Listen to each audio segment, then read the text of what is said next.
Should Mercedes replace Valtteri Bottas with Max Verstappen? Well, that's the question for this episode, because we seen an article online, I think it's from This Is F1, where it's sprung up, it's caused a bit of a stir within the Formula 1 media, and obviously us as well, which says that Max Verstappen is halfway, or 50%, into signing for Mercedes in 2019. Now, we have come across this topic before about Max Verstappen possibly signing for Mercedes in the foreseeable future, about how he nearly signed for them before he signed for Red Bull. Now, we are aware that Niki Lauda and Toto Wolff are massively interested in Max Verstappen. He's one of F1's biggest talents. You know, he's got a lot of potential in him, and he's only 20-year-old as well. And he obviously won the Malaysian Grand Prix, a stunning drive, which was added to his, his ever-collecting accolades in Formula 1, which includes 50% retirements in the season, which isn't good, but still an accolade at the end of the day. And I'm pretty sure Maldonado approves on that one, let's just say on that one. But obviously, we're not going to put a downer or anything. So, yes, obviously, just clarifying on what we were saying, an article has sprung from the ground, and it was saying that Max Verstappen is halfway to signing for Mercedes in 2019.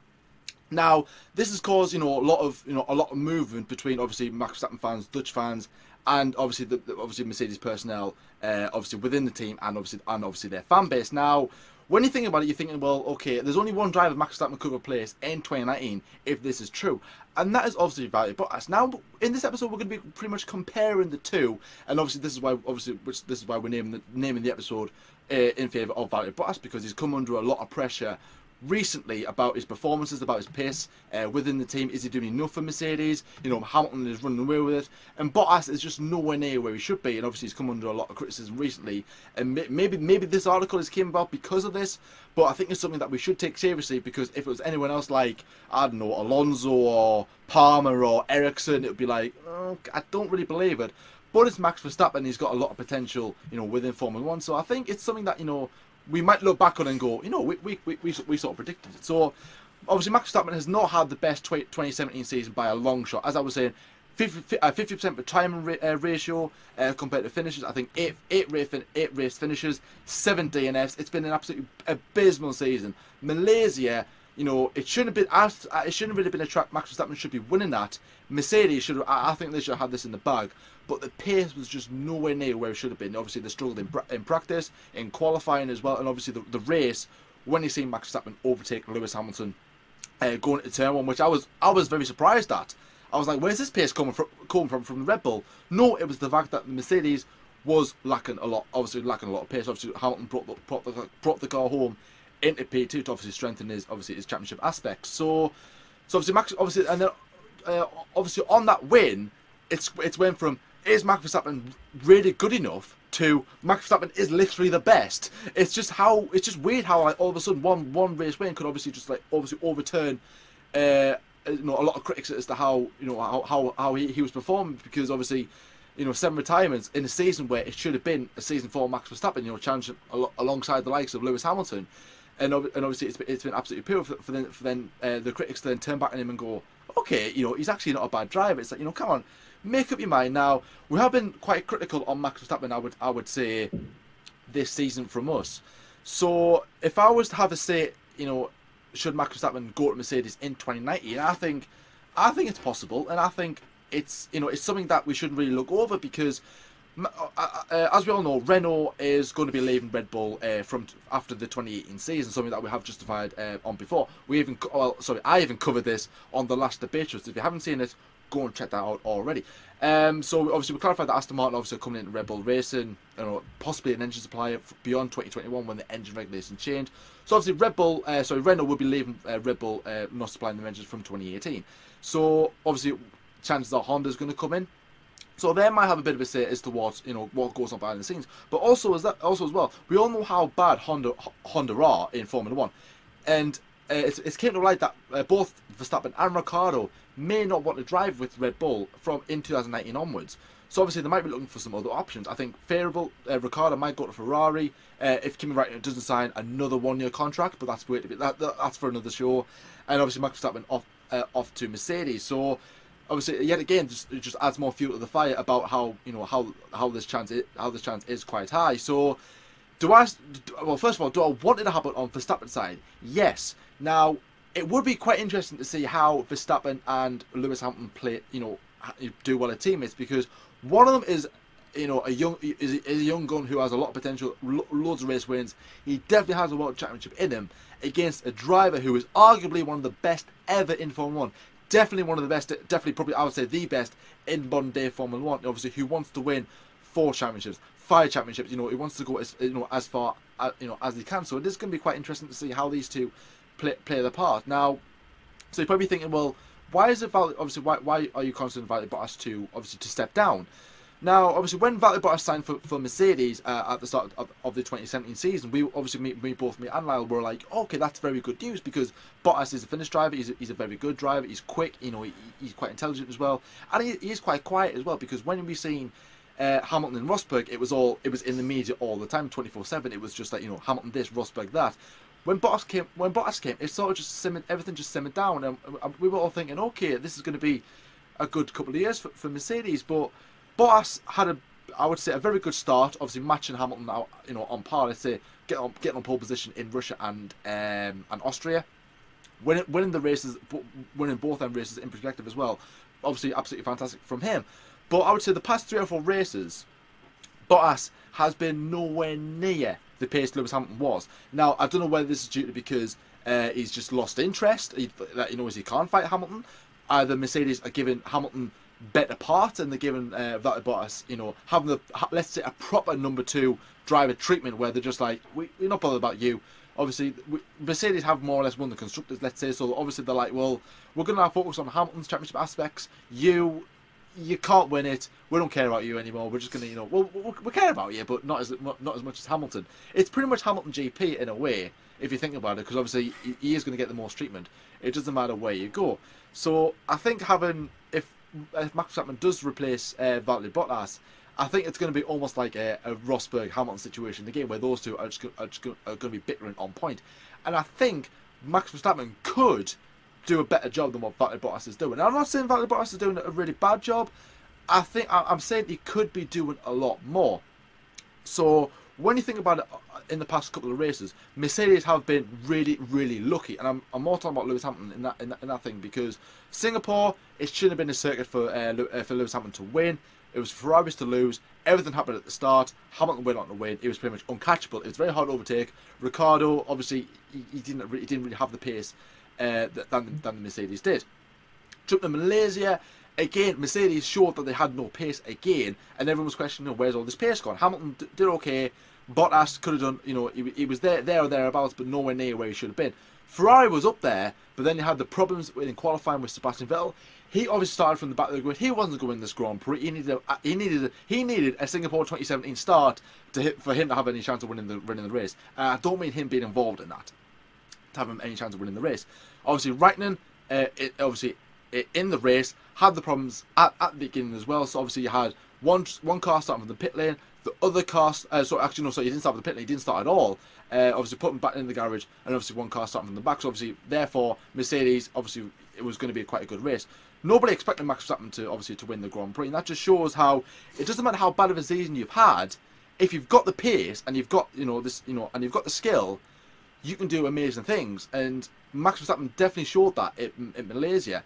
And I think he is going to be a very strong driver in the future. And I think he is a very wise choice. And I think it is good that he is tipped to have a driver at Mercedes. And I think he could match, if not better, Lewis Hamilton should he sign for Mercedes. Now, Lyle, let's get you involved in this, because you like Lewis Hamilton. You rate Max Verstappen. Obviously, he drives for the team that you support in Red Bull Racing. Do you think it's a good idea that he should go to Mercedes beyond 2019 if this is true? Because obviously we're not confirming anything. It's only, let's say it's 50%. So do you think it's a good idea, or do you think I think they should stick with Bottas, because I think Verstappen's future lies with Red Bull, Honda for a bit, and then Aston Martin beyond 2021. What do you think about that? Right. I mean, those two obviously are very different drivers. So I'm going to start with Valtteri Bottas first. Now, when he came into Mercedes, he was taken in as a Rosberg seat warmer. That's what they said anyway, because obviously a lot of the talk was to, for example, like Sebastian Vettel, would he go to Mercedes in 2019? Danny Rick go to Mercedes? Again, would Max Verstappen go? So I mean, we're kind of starting that early. Sorry, I mean 2018 for one season. So obviously, Valerie will be a C1 for one season, and I don't think people really expected too much out of him. Obviously, yes, he's in the fast car. Yes, obviously they've won the constructors, a good few times. Obviously, the same year as Lewis has won the World Championship. So it's still going to be very strong from him. But what he did, obviously, with his wins this year, his pole positions, and obviously his real fighting, to be honest, chucking himself into the World Championship, it's nobody really expected how good Valerie was going to do. And to drop off the pace in the last few races, now I don't think that he's dropped off the pace. I literally just think that the other cars, for example, like the Ferraris and the Red Bulls, have maybe caught up just a little bit more. Because obviously, as you know, as that old saying goes, it's a marathon, not a sprint. And sometimes Mercedes start off like a sprint, that they've got ahead straight away. Obviously, in this case, it was Ferrari winning in Australia, but Mercedes get ahead quite fast. And they're still ahead, obviously, for example, like Lewis Hamilton is, and the team is. They're going to win the constructors, as Jordan said. But Valerie, maybe he's getting caught a little bit, but he's still on that pace. He's still at the front. He's still getting some good, points positions. Yes, he's not making the podium in the second part of the season. It hasn't been fantastic for him this part, but the first has been unbelievable. And I think that the first part can really speak to kind of his, movement into next season. So, I mean, Valerie Bottas, as long as he does a good job next season, and by the way, for a Mercedes, I would say that would definitely be second place. Now, as Mercedes are going this year, they probably will. If they're going to be the same next year as they are this year, they're probably going to win the constructors. Whether that means they win the world as well, I don't know. And maybe Mercedes aren't looking to say that. Well, Valerie, as a young driver, obviously with people like Seb and Lewis and even Danny Rick, and Max Verstappen thrown into the equation. But if they win the constructors, that's fantastic. And Jordan, I know you've already said that, and obviously, we all know with 100 odd points ahead, they obviously are going to win the World Championship in constructors. Yeah. So I think once that happens, once they cross the line and they have become the constructors in 2014, 2015, 2016, 2017, I think once that happens, John, once Toto Wolff and Nicky Lauda have the hands on the trophy yet again, I think that's when they'll look at Valerie Bottas and say, right, we took you on this year to fill Nico Rosberg's seat.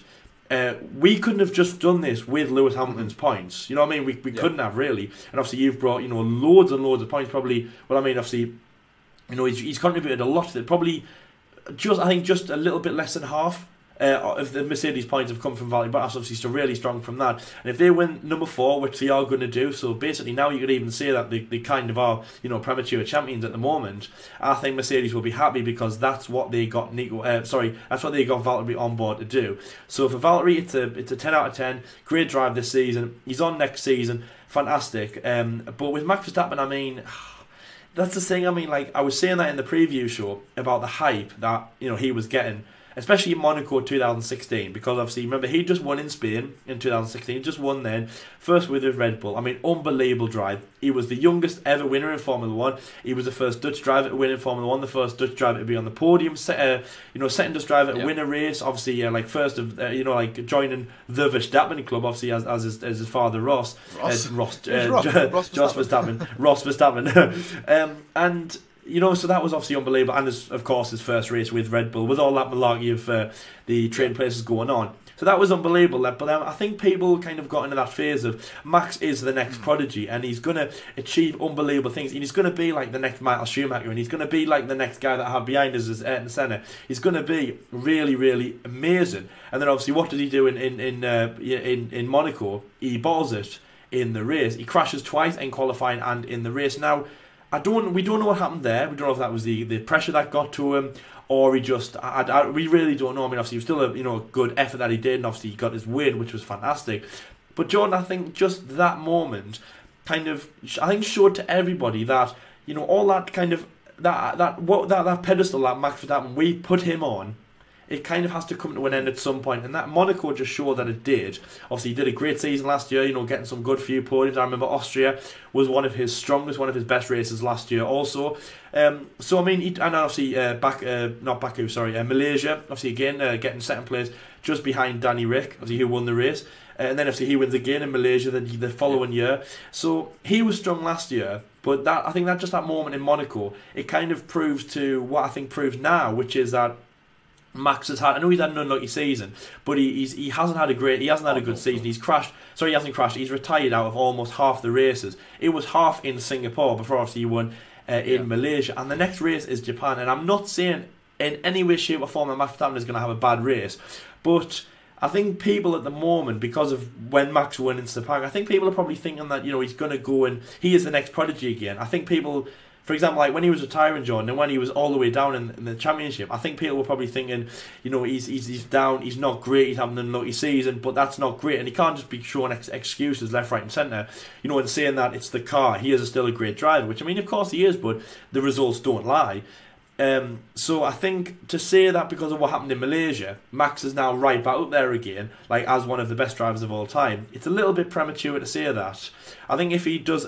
As I said in the preview show, if he does performances like towards the end of the season, like now, so he has a great race in Japan, he has a great race in the States, he has a great race in Mexico, fantastic in Brazil. I mean, to be honest, I actually think he could win in Brazil, especially if the heavens open, because remember last year, 17 positions with a handful of laps to go, and he also has a fantastic race in Abu Dhabi. That's what we need. And then also, again, when I said in the preview show, he could even do a Rosberg. He could win the last few races of the season and show that that's how strong he is.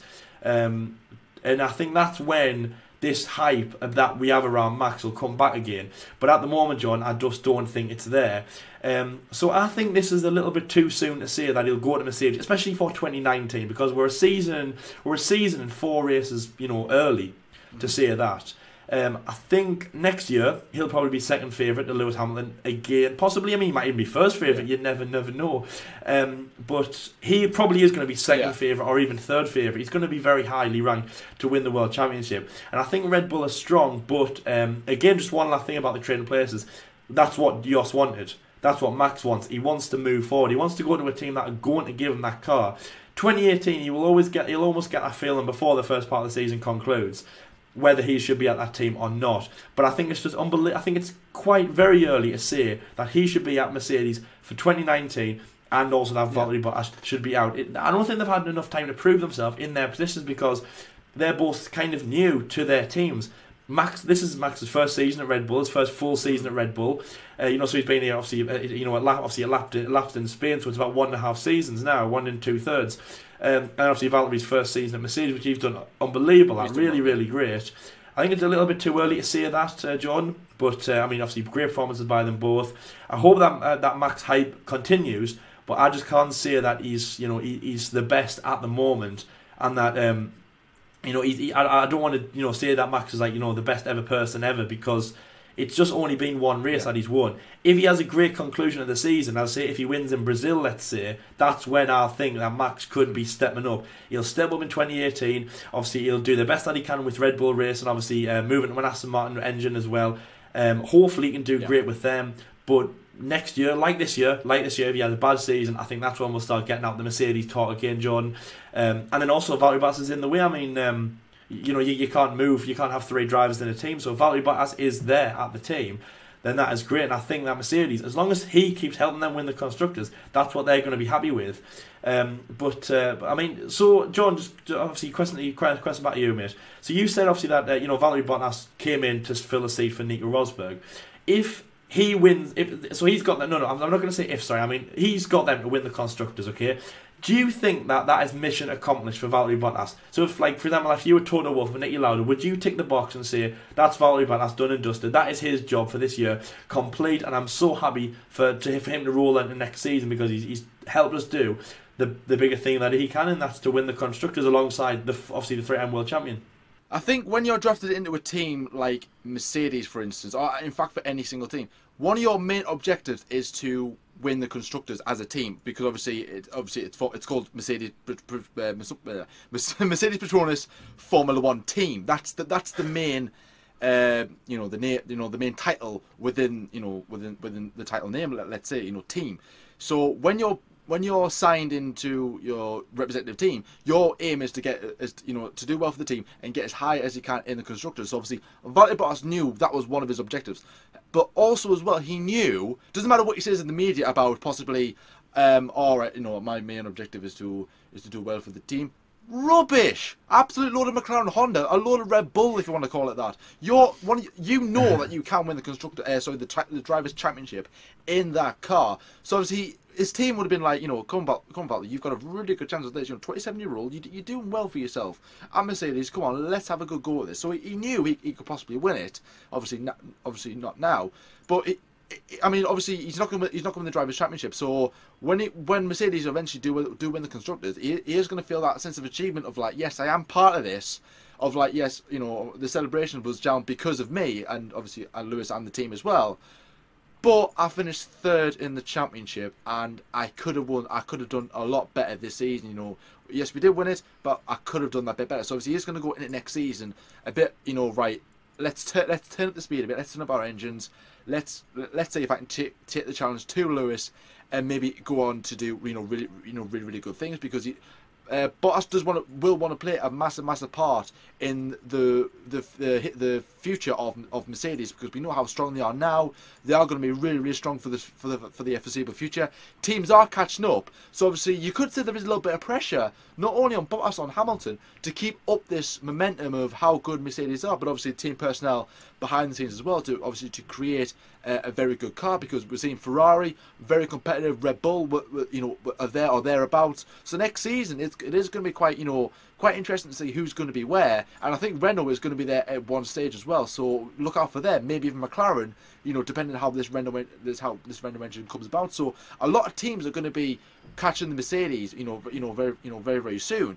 So obviously obviously should that happen one day, if say Ricciardo eventually beats Bottas, and obviously Raikkonen as well, or Leclerc or Giovinazzi, whoever's in that Ferrari seat in the future, and Bottas is still at Mercedes, you're going to say, well, if Bottas finishes 5th or 6th, you're going to be like, well, you've got a really good car, mate, but really on merit, the other drivers are just better than you. So, and obviously then team Total Wolff or whoever's in charge is going to be like, well, we need someone else, because let's not forget, Bottas is 27-year-old. He is at that prime age, but eventually he's going to be getting older and older and older before eventually the pace is going to wear out, and he's going to become a Massa, a Barrichello. He's going to become your average Joe number 2 driver, which I think, I don't want him to be, because he's a really good driver, but I can just sort of see that side of things, because when Ferrari had the pace at the midpoint of the season, they treated both drivers the same.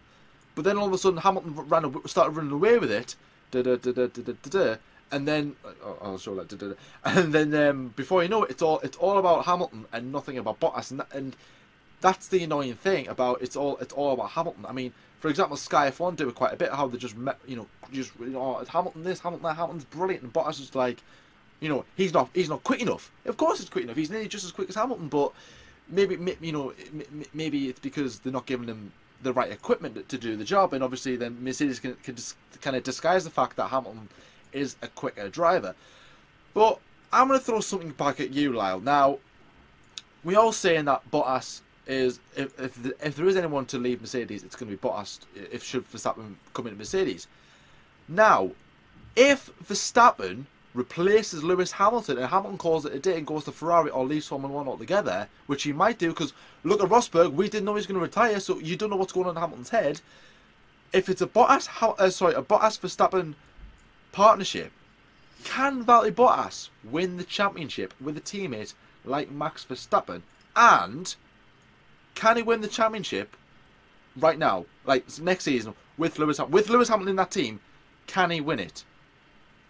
So that's kind of like double questions. That's quite a good question. That is a good question. That now he has the car for sure, because if you think about it, I mean, he's in Rosberg's car. Rosberg won that.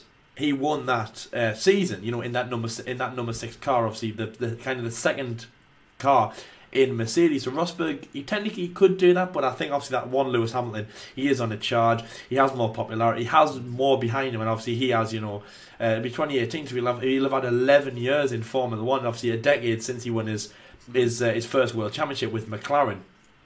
All that skill, Lewis he probably is going to out-qualify him, only because I think that just normally will happen, even though like this season, I mean, you've got to say, John, like, you know, a lot of the times when you've been watching the telly and you've been watching races, and Lewis is right there and Seb's right there, and then Valerie is right there, or especially in the first part of the season anyway, he was right there.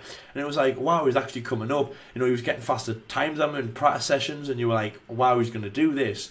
And then on the second thing, Bottas is definitely a leader. He's going to become the leader of a team. Now, it probably is going to be Mercedes unless he goes somewhere else. It probably is going to be Mercedes. He's going to be the leader of the team. When Lewis Hamilton just, you know, pass on his reins and say he's either going to go to Ferrari or call it a day, as you said, he's going to be the leader of the team. And at the year that he is at the moment, that's fantastic. That's prime championship winning, you know, age really. But if Verstappen came on board, let's say over 2019, so in my mind, it's 2019. Bottas will be 29, Max will be 22, going on 23. I think at that point, Bottas should be very strong and stronger than Verstappen, but I just don't think that they probably would perform as well as normal. And I think with Verstappen, I think his place is at Red Bull, and I'll get onto that just in a little bit more. I just don't think his place is at Mercedes. I just don't think he'll respond very well to that team. Bottas really will. Bottas really will. And maybe they're better getting in someone like Pascal Wehrlein, you know, who's in the Mercedes program. But I think that Max Verstappen I think Max is more suited to teams like Ferrari and teams like Red Bull. The teams that are more going to work with him more than the team like with Mercedes. They don't really.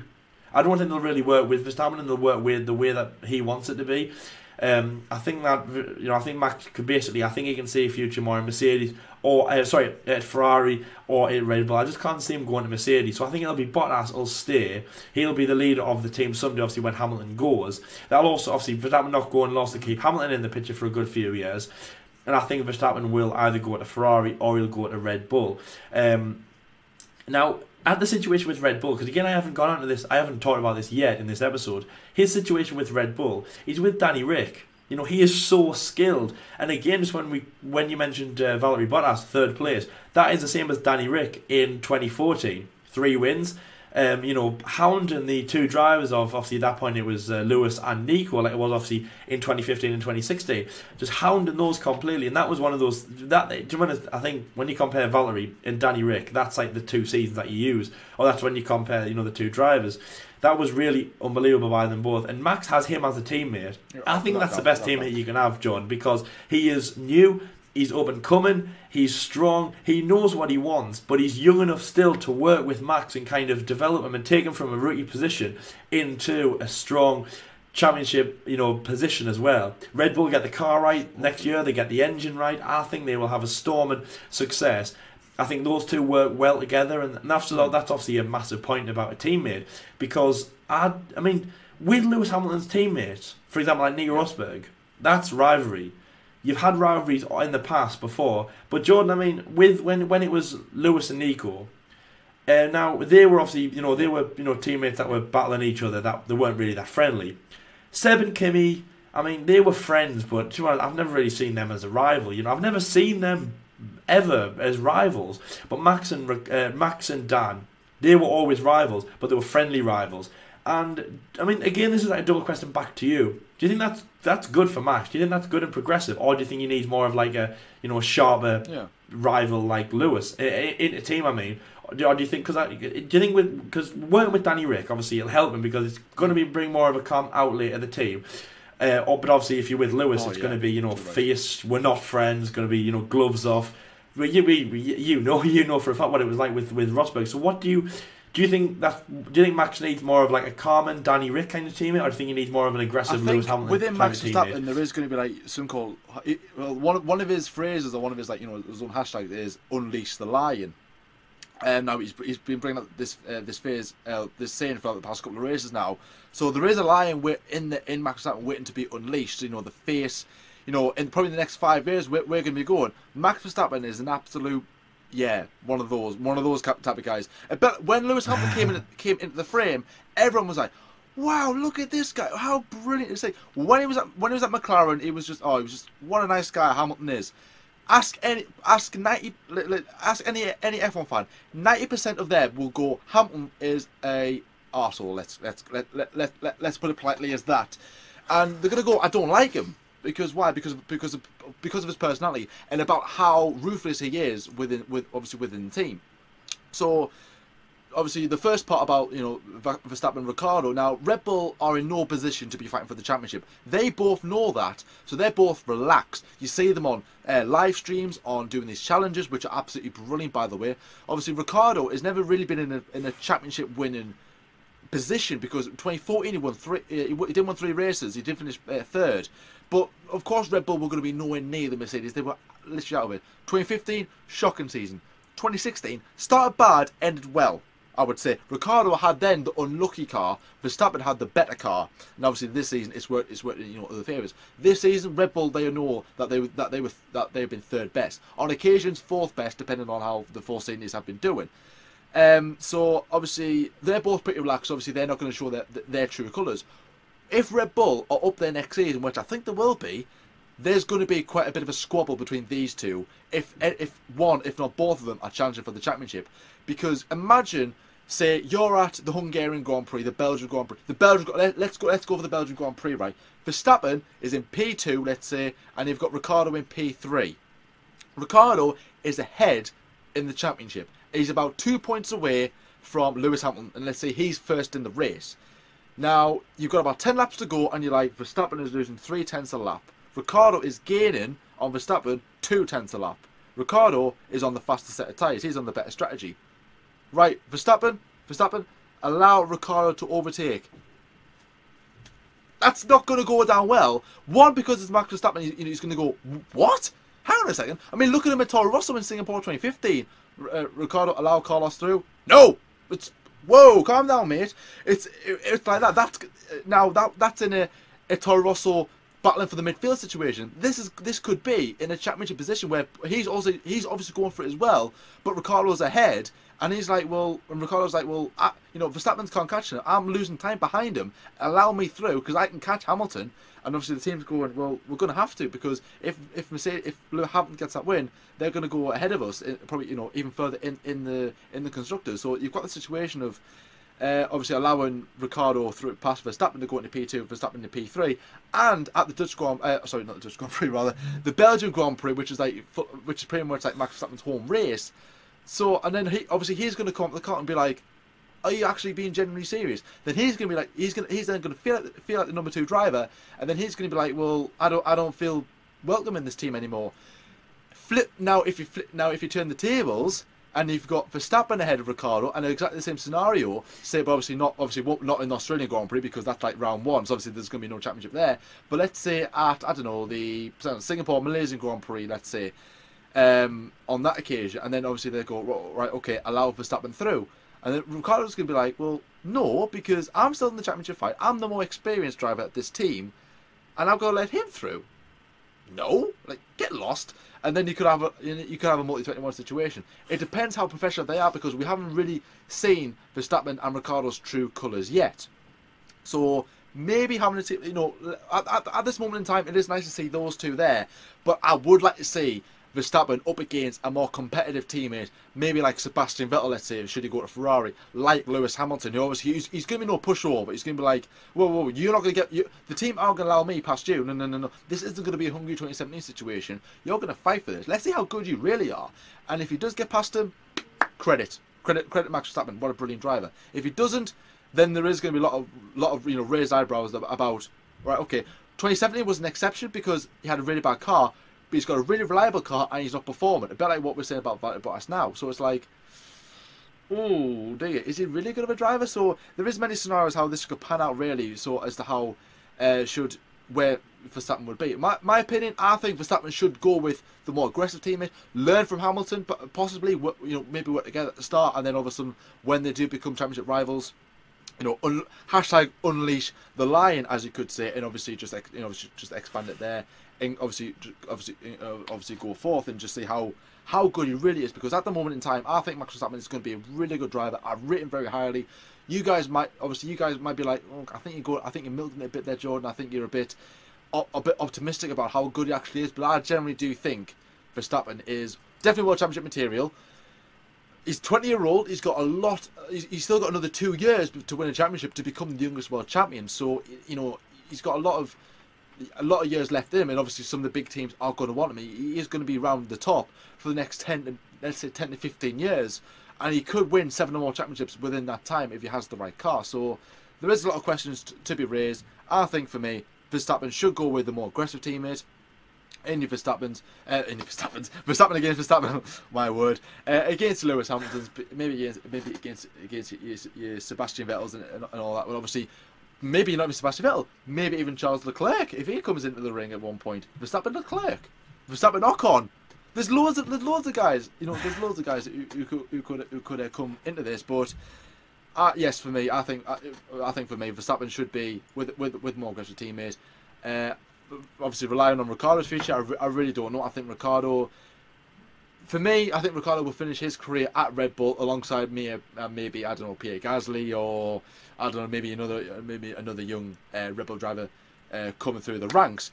But obviously, as always, guys, let us know your opinions in the comment section below about Verstappen's future at Red Bull. Obviously, Ricciardo as well. Bottas, should he be replaced at Mercedes? Should he stay there? Do you think Bottas is the right guy at Mercedes at this present time? And obviously, Hamilton and Verstappen work well together within the team. But anyway, guys, this is where we're going to wrap up this episode. Thank you very much for watching as well. If you have liked it, please give it a like, subscribe as well. If you are new around here, we do like subscribe to here on the F1 Debate Show. Obviously, it is Japanese Grand Prix weekend. Let's see, I'll try to get my words out there. Obviously, for anyone in the UK and in Europe, it's a very early start, so set your alarms. Obviously, watch this episode, subscribe, like, comment, go to sleep, wake up, bright-eyed, bushy tail to watch the Grand Prix and see how it all unfolds. Lyle did the GP preview show, so if you haven't seen that already, go and check it out for Fry the Grid as well. It's getting very close, very intense there. Very good episode, so obviously very good way to start up your weekend. But anyways, guys, we've been the F1 Debate Show, and until next time, see you later. See you later, guys. And the infamous dab at the end. Stab it out.